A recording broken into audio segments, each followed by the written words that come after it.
Mais il y a deux passages dont je voulais que vous écoutiez. C'est ce qu'il dit sur les catholiques, parce que c'est très profond.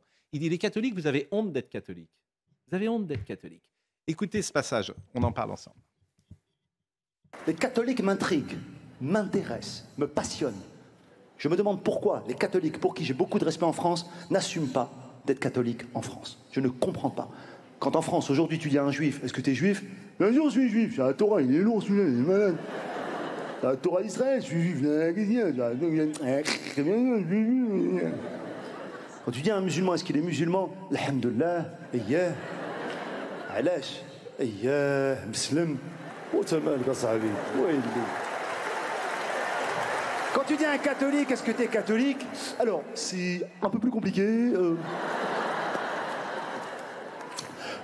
Alors, comment dire, voilà, en fait, maman est baptisée, ma sœur athée, papa outé. C'est quoi votre problème, les cathos? Vous avez une belle religion, avec des valeurs, avec des concepts, le salut, le don, le pardon. Qu'est-ce que c'est beau. Vos églises sont sublimes, elles sont vides. Donnez-les-nous, on vous les gère. On fait une association juifs et musulmans et on vous fait repartir le business. On a des compétences dans chaque communauté. Soit on vous ramène les fidèles, soit on vous fout des Apple Store, mais ne laissez pas des locaux comme ça. C'est du foncier. En plus, vous êtes en centre-ville la plupart du temps. Bon, en fait, c'est un éditorialiste. C'est de la politique.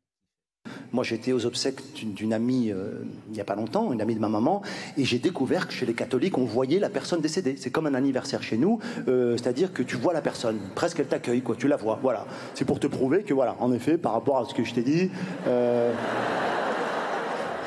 t'as eu mon message, Nicole nous a quittés, voilà. Chez les juifs et les musulmans, ça n'existe pas, hein. Ça enterre très vite, hein. Trop vite parfois. Tu te demandes s'ils enterrent les bonnes personnes, parfois, je te jure. Ah, chez les juifs, c'est chaud. Ils meurent et ça erre, là, enterré. Ah non, ça va vite. Hein. Et parfois, il y a des rites funéraires un peu cocasses. Nicole, l'amie de ma maman, dans son cercueil, elle avait une raquette de tennis dans la main. Je lui dis, c'est chaud, pourquoi? Il y a un membre de sa famille qui a dit, parce qu'en fait, elle jouait beaucoup avec son mari. Et puis, on l'a enterré lui aussi avec sa raquette. J'avais envie de rire, arrête, je te jure. J'ai pas pu m'empêcher, je lui dis, mettez-lui au moins les balles.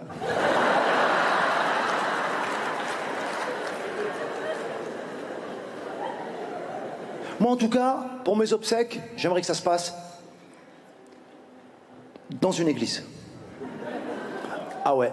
Sachez, mes amis, frères et sœurs catholiques, que les juifs et les musulmans n'aiment pas rentrer dans les églises. Je sais pas si vous étiez au courant. Là, je balance, j'en ai rien à foutre.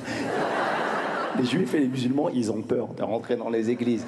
Ils sont superstitieux. Il n'y a rien dans la religion juive ou religion musulmane qui interdit, mais ils ont peur. Ouais. Ils pensent que quand ils vont rentrer, Dieu ou Allah, il va leur mettre... En tout cas, regardez ça sur MyCanal. Moi, je l'ai regardé samedi soir. Vraiment, j'ai été... En fait, c'est exceptionnel. Il n'y a pas une seconde... Vous l'avez vu aussi, hein? Oui. Ouais, d'écriture, il n'y a pas une seconde, il n'y a rien acheté. C'est drôle, mais ça va au-delà de la drôlerie. Parce que c'est profond. En fait, c'est intelligent. Tu sors de ça, c'est très, très fort. Donc, bravo à lui. Regardez-le sur MyCanal. Regardez-le.